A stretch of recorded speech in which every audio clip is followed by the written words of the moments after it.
Bab 337. Cao Yao memimpin pasukan. Selama ada peperangan, tentu saja akan ada korban, tetapi semua itu layak jika bisa mengalahkan pasukan Daxia. Cao Yao tetap keras kepala seperti biasanya, dia bersikeras melawan dinasti Daxia. Lin Hai menggelengkan kepalanya dengan tak berdaya, dia hanya bisa mengikuti Cao Yao kembali ke kota kerajaan. Di dalam hatinya, dia berharap pasukan Daxia bisa mendapatkan kabar tentang pertambangan batu bara yang dilakukan oleh suku Turkestan. Jika pasukan Daxia bisa menyerang ke sana, maka mereka bisa menyelamatkan semua tawanan Daxia. Orang ini hidup dalam kondisi yang sangat buruk di Turkestan, bahkan hidup mereka tidak aman dari hari ke hari.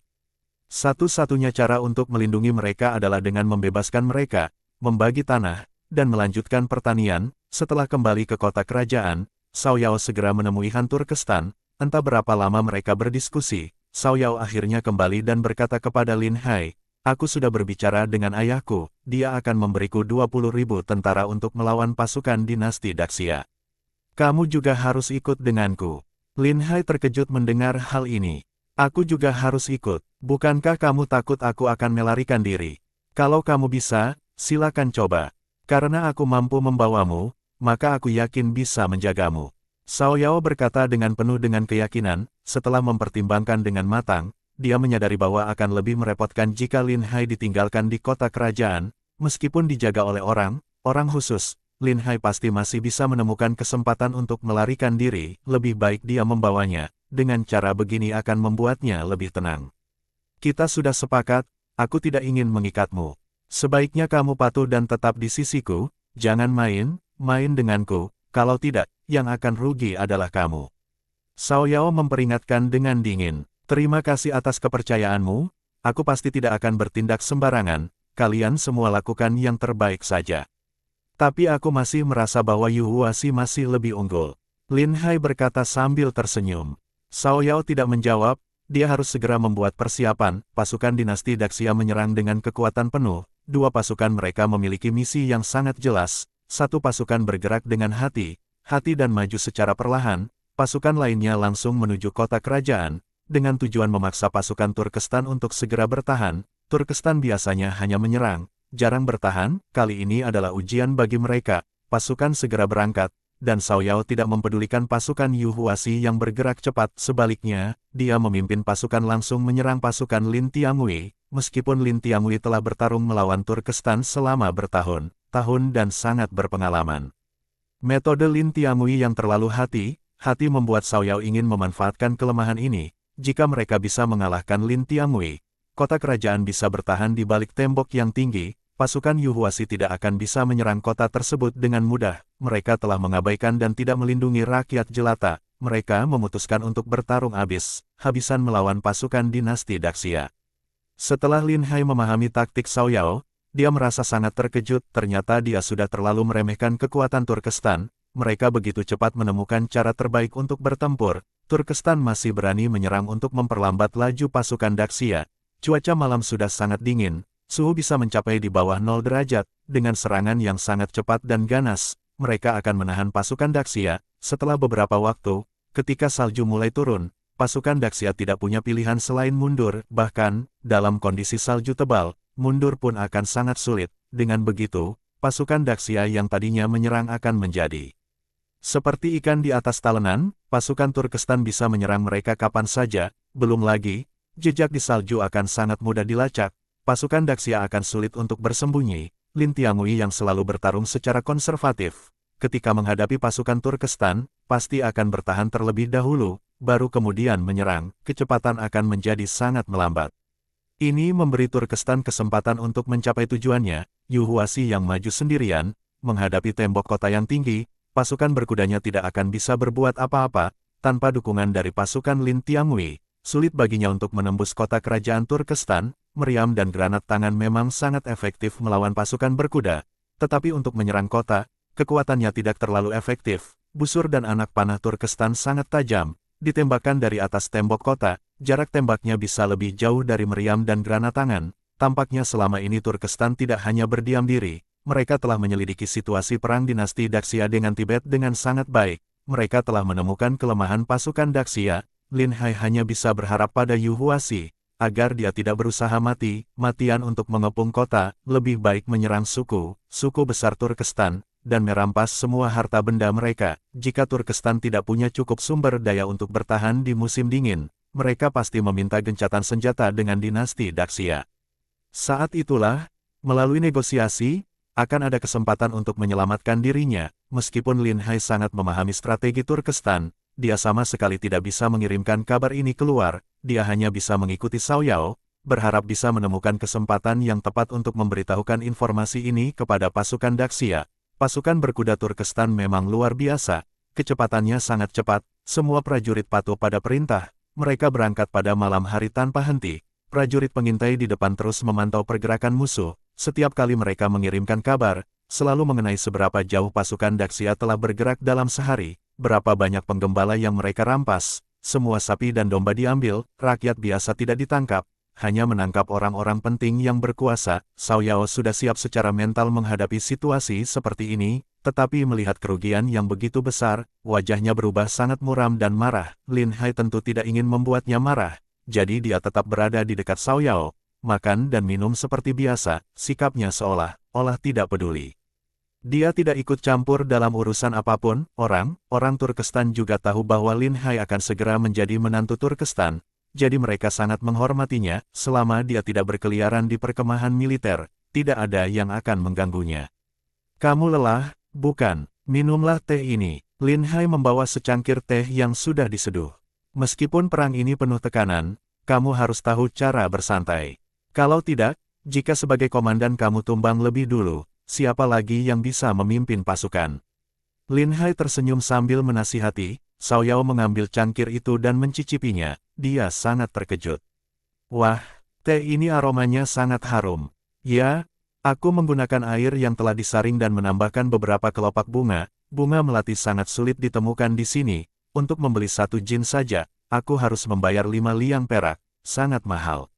Lin Hai menggelengkan kepala, merasa sakit hati mengingat harganya. Cao Yao mencicipi teh itu secara perlahan, merasakan aroma yang menyegarkan setelah diminum. Belum pernah dia minum teh yang sebagus ini. Apakah teh ini juga kamu yang buat?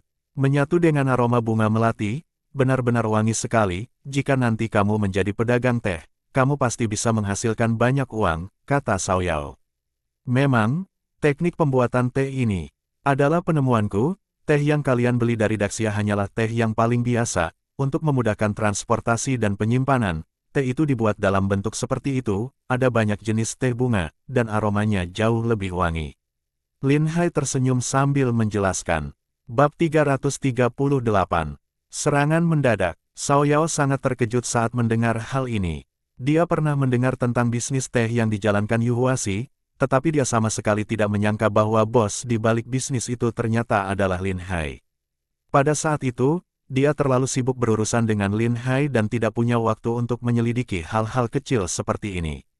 Oleh karena itu, dia tidak pernah mempelajari siapa sebenarnya bos di balik bisnis teh tersebut. Bahkan setelah dia kembali ke Turkestan, meskipun dia mendengar tentang masalah ini, tapi teh dianggap sebagai sesuatu yang bermanfaat bagi rakyat, jadi dia tidak terlalu mempermasalahkannya. Bisnis teh ini pasti menghasilkan banyak uang, bukan? Tanya Cao Yao dengan penasaran. Lin Hai tersenyum dan menjawab dengan rendah hati. Tidak juga, bisa mendapatkan puluhan ribu hingga seratusan ribu tael perak dalam setahun bukanlah masalah.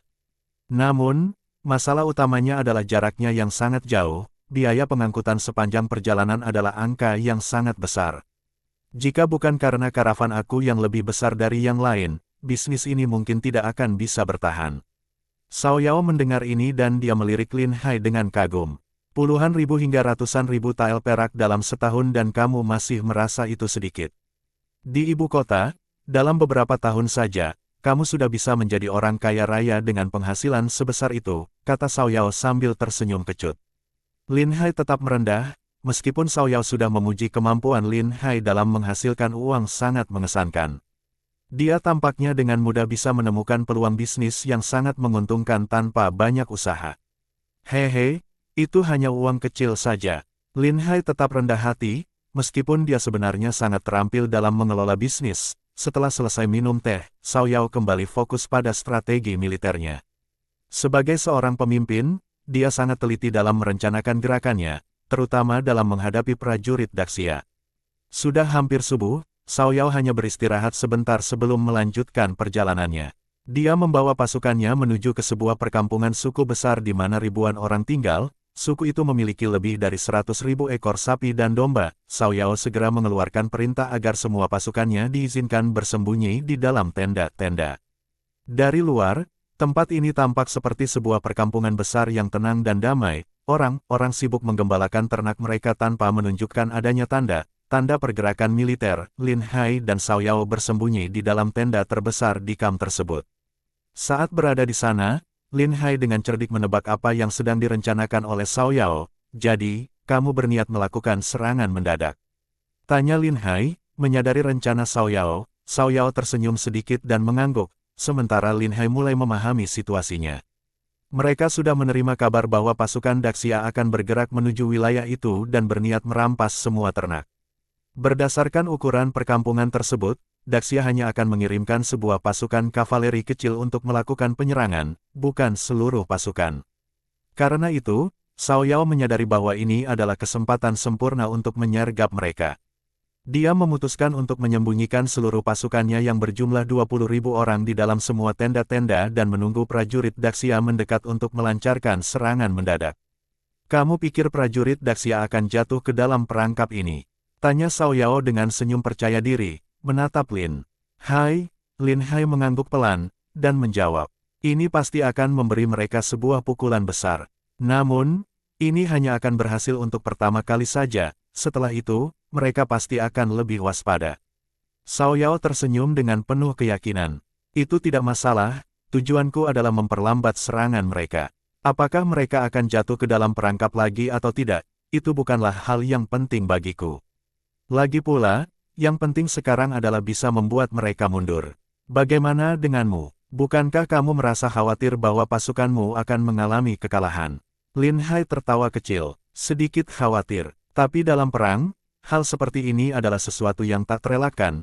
Tidak ada cara untuk menyelamatkan semua orang. Aku hanya bisa menunggu dan melihat bagaimana situasinya berkembang. Xiao Yao mengangguk dan dengan suara tegas berkata, tunggu saja. Aku akan membuktikan bahwa aku bisa menghentikan prajurit Daxia. Tahun depan, kita akan mendapatkan bubuk mesiu, dan setelah itu kita tidak perlu takut lagi kepada mereka. Kata-katanya penuh dengan keyakinan, seolah-olah dia sudah merencanakan semuanya dari jauh sebelumnya. Lin Hai, meskipun menyadari bahaya yang akan datang, tampaknya dia tidak terlalu khawatir. Dia tetap menemani Xiao Yao di dalam tenda, mengobrol dengannya sambil menunggu perkembangan lebih lanjut. Saat malam tiba, suara derap kuda terdengar dari kejauhan, menandakan bahwa prajurit Daxia semakin mendekat.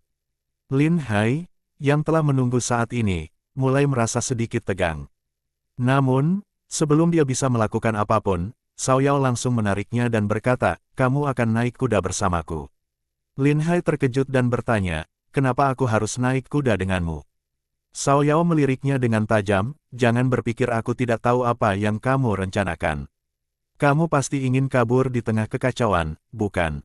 Lin Hai menyangkal dengan tegas, aku tidak berpikir seperti itu. Namun, Xiao Yao tidak memberinya kesempatan untuk menjelaskan lebih lanjut. Dia segera menaikkan Lin Hai ke kudanya, dan mereka bersiap-siap menghadapi pertempuran. Prajurit Daxia semakin mendekat, berteriak memerintahkan orang-orang di perkampungan itu untuk tidak melawan dan bersiap mengambil semua ternak serta orang penting di dalamnya. Tiba-tiba, terdengar suara drum perang, dan pasukan kavaleri Turkestan yang dipimpin oleh Xiao Yao bergegas keluar dari tenda. Xiao Yao, dengan busur di tangannya, terus-menerus menembaki prajurit Daxia dari atas kudanya. Lin Hai memperkirakan ada sekitar 10.000 prajurit Daxia yang datang menyerang. Meskipun dia merasa sedikit lebih tenang karena jumlah musuh tidak terlalu besar, Lin Hai tetap waspada. Dia yakin bahwa meskipun mereka disergap, prajurit Daxia masih memiliki granat dan senjata lain yang cukup kuat untuk melawan. Terlebih lagi, perlengkapan mereka sekarang jauh lebih baik dibandingkan dengan sebelumnya.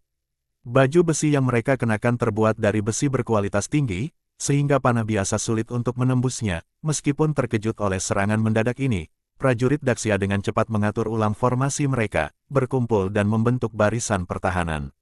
Pasukan kavaleri Turkestan tidak menyerang secara frontal, melainkan menembaki musuh dari kejauhan dengan busur panah mereka. Di sisi lain, prajurit Daxia juga melakukan hal yang sama, mereka memegang dua busur otomatis, dan ketika satu baris selesai menembak, mereka segera mundur untuk memberi ruang bagi barisan berikutnya. Pertempuran berlangsung sengit, meskipun pada awalnya prajurit Daxia mengalami kekalahan, tetapi mereka bisa pulih dengan cepat dan pertempuran menjadi seimbang. Melihat hal ini, Lin Hai segera menyarankan, kita harus segera mundur, jika prajurit Daxia berhasil melapor, maka bala bantuan mereka akan segera datang. Cao Yao mengangguk setuju, dia memerintahkan pasukannya untuk mundur sambil membawa sebagian besar ternak. Mereka hanya meninggalkan sejumlah kecil ternak untuk memancing prajurit Daxia agar terus mengejar. Namun, setelah mengejar sebentar, prajurit Daxia segera mundur dan membawa sisa ternak yang mereka rampas. Serangan mendadak ini berhasil membunuh lebih dari 1.000 prajurit Daxia. Meskipun dianggap sebagai kemenangan, Cao Yao tampak tidak terlalu senang. Dia tahu bahwa meskipun mereka berhasil menyergap musuh, jumlah korban yang berhasil mereka bunuh jauh lebih sedikit dari yang dia harapkan. Di masa lalu, dalam pertempuran seperti ini, 10.000 prajurit Daxia pasti bisa dimusnahkan semuanya. Setelah pertempuran usai, Cao Yao mengumpulkan para bawahannya untuk menganalisis apa yang telah terjadi. Salah satu jenderalnya berkata, baju zirah mereka sangat kuat, anak panah kita sulit menembusnya. Jenderal lain menambahkan, mereka juga memiliki busur otomatis yang lebih cepat dan lebih kuat daripada busur kita. Setiap prajurit membawa 2 busur otomatis, yang memungkinkan mereka menembak lebih cepat dan dengan kekuatan yang lebih besar. Cao Yao mendengarkan dengan seksama, lalu berkata, karena itu, kita tidak boleh berhadapan langsung dengan mereka, kita harus memanfaatkan keunggulan jarak jangkauan busur panjang kita dan tetap menyerang dari kejauhan. Bab 339. Pesan rahasia. Namun, persediaan anak panah kita tidak banyak.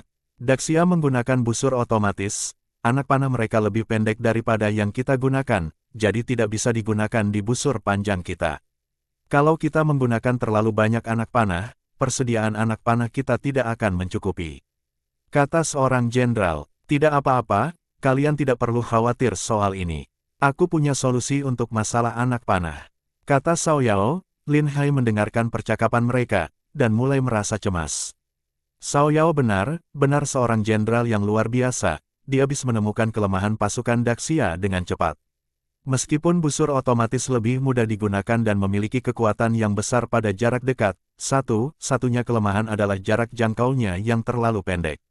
Ini karena bahan yang digunakan tidak memenuhi persyaratan, sehingga hanya dapat meningkatkan kekuatan pada jarak dekat. Tak disangka, Cao Yao segera menyadari hal ini, dengan menggunakan busur panjang di luar jangkauan busur otomatis, pasukan Daxia tidak akan bisa berbuat apa-apa terhadap mereka. Apalagi, pasukan kavaleri Turkestan jauh lebih unggul dalam hal menunggang kuda. Baik dalam pengejaran atau melarikan diri, mereka memiliki keunggulan besar. Dengan demikian, granat tangan dari Daxia benar-benar tidak akan berguna. Pasukan Daxia membawa ternak yang mereka rampas, dan melaporkan kejadian penyergapan itu kepada Lin Tiangui. Lin Tiangui memerintahkan untuk segera menghitung jumlah prajurit yang terluka dan mengumpulkan semua jenderal untuk membahas strategi. Turkestan sudah mulai melancarkan serangan balik, dan mereka bersembunyi di dalam tenda perkampungan untuk menyerang kita secara mendadak. Kedepannya, kita harus lebih berhati-hati. Pastikan tim pengintai kita menyelidiki keadaan dengan seksama. Kesalahan seperti ini tidak boleh temiang lagi, kata Lin Tiangui. Raja Lin, tujuan utama kita kali ini adalah untuk menyelamatkan Tuan Lin. Menurut informasi yang kita dapatkan sekarang, Jenderal Yuhuasi telah menerobos jauh ke wilayah musuh, dan menuju ibu kota Turkestan dengan cepat. Apakah kita juga harus mempercepat pergerakan kita untuk mencegah Jenderal Yuhuasi dikepung oleh pasukan musuh? Lin Tiangui tidak terburu-buru. Selain menyelamatkan Lin Hai, kita juga harus merampas semua ternak mereka. Kita harus perlu menangkap orang-orang penting dari Turkestan. Dengan begitu, kita bisa menukar semua tawanan kita. Jadi, kita tidak boleh terburu-buru dalam bergerak. Menurut perkiraanku, Turkestan hanya memiliki 70.000 pasukan. Jika mereka membagi pasukan untuk menghadapi kita, mereka tidak akan mampu melindungi ibu kota mereka. Jika kita bisa memancing semua pasukan musuh, maka Yuhuasi bisa merebut ibu kota dan menghancurkan moral mereka sepenuhnya. Semua jenderal mengangguk, menyetujui pemikiran Lin Tiangui. Aku rasa kita tidak boleh meremehkan musuh, pasukan Turkestan sudah mengetahui senjata baru kita, jika musuh berani menghadang kita secara langsung, pasti mereka sudah menyiapkan perangkap. Jadi, kita harus sangat berhati-hati, seorang jenderal mengingatkan. Benar, kali ini, ketika kita diserang oleh pasukan Turkestan, pasukan kavaleri mereka hanya menembakkan panah dari luar jangkauan busur silang kita. Mereka sudah memahami jangkauan tembak busur kita, kata Lin Tiangui sambil membelai janggutnya. Kedepannya, kita harus lebih berhati-hati, dan tidak perlu terlalu melindungi warga Turkestan. Jika mereka bekerja sama dengan pasukan kavaleri Turkestan untuk menyerang kita, maka kita bisa menghancurkan mereka semua. Siap, kami siap mematuhi perintah.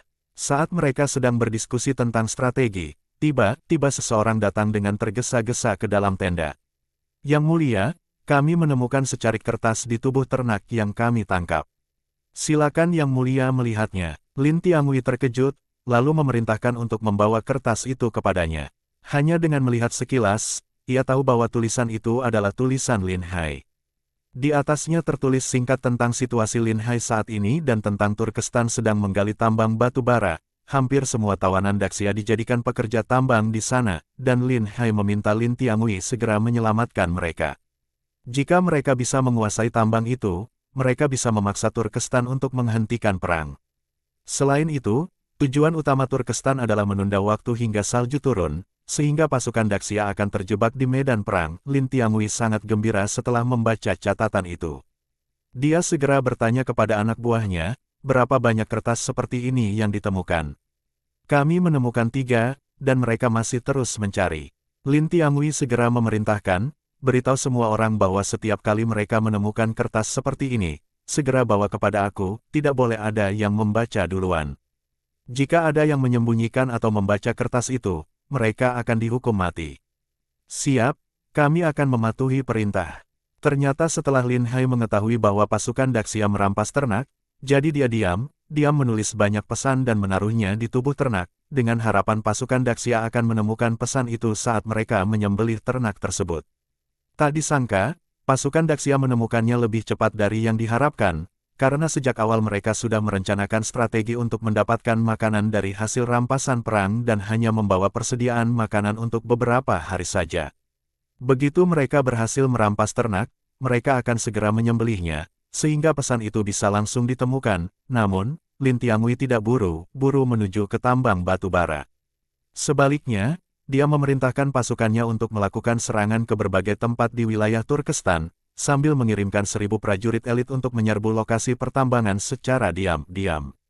Hal ini dilakukan untuk mengelabui musuh agar mereka tidak bisa menebak tujuan Daxia yang sebenarnya. Di sisi lain, Cao Yao, meskipun baru saja memenangkan pertempuran, sedang bersiap untuk melancarkan serangan malam ke pasukan Xia. Namun, segera terdengar kabar bahwa pasukan Xia menyerang berbagai perkampungan suku Turkestan, jika sebelumnya mereka hanya merampas makanan. Sekarang mereka bahkan mulai membunuh pemimpin suku. Mendengar berita itu, Cao Yao kebingungan. Apa yang terjadi? Kenapa pasukan Daxia tiba-tiba bertindak seperti orang gila? Dia benar-benar tidak bisa memahami tujuan pasukan Daxia. Lin Hai, yang mendengar berita itu, merasa sangat gembira.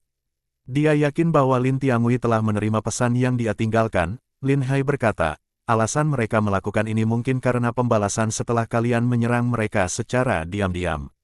Setiap perkampungan suku mungkin sudah disusupi pasukan kalian, jadi mereka menggunakan cara ini untuk memastikan apakah ada penyergapan di sana. Cao Yao tidak meragukan hal ini dan segera memikirkan strategi. Mereka melakukan hal ini sama saja dengan mencari mati. Setelah mereka membagi pasukan, jumlah mereka tidak banyak. Kita bisa menghancurkan mereka satu persatu dengan mudah. Cao Yao segera memerintahkan prajuritnya untuk melacak jejak pasukan Daxia. Begitu mereka menemukan sekelompok kecil pasukan Xia, dia segera memerintahkan pasukannya untuk mengepung dan menghancurkan mereka. Meskipun busur otomatis Daxia kuat dan mereka memiliki granat tangan, namun menghadapi musuh yang berjumlah beberapa kali lipat lebih banyak, pasukan Daxia pasti tidak akan bisa bertahan. Lin Hai tidak bisa berkata banyak, dia hanya bisa berharap bahwa pasukan Daxia sudah bersiap dan tidak mengalami kekalahan besar. Yang paling penting adalah mereka bisa segera menguasai tambang batu bara Turkestan dan membebaskan semua tawanan. Para tawanan itu adalah tenaga muda yang kuat, dan setelah dilatih sedikit, mereka bisa membantu dalam pertempuran, sehingga bisa meningkatkan kekuatan pasukan Daxia.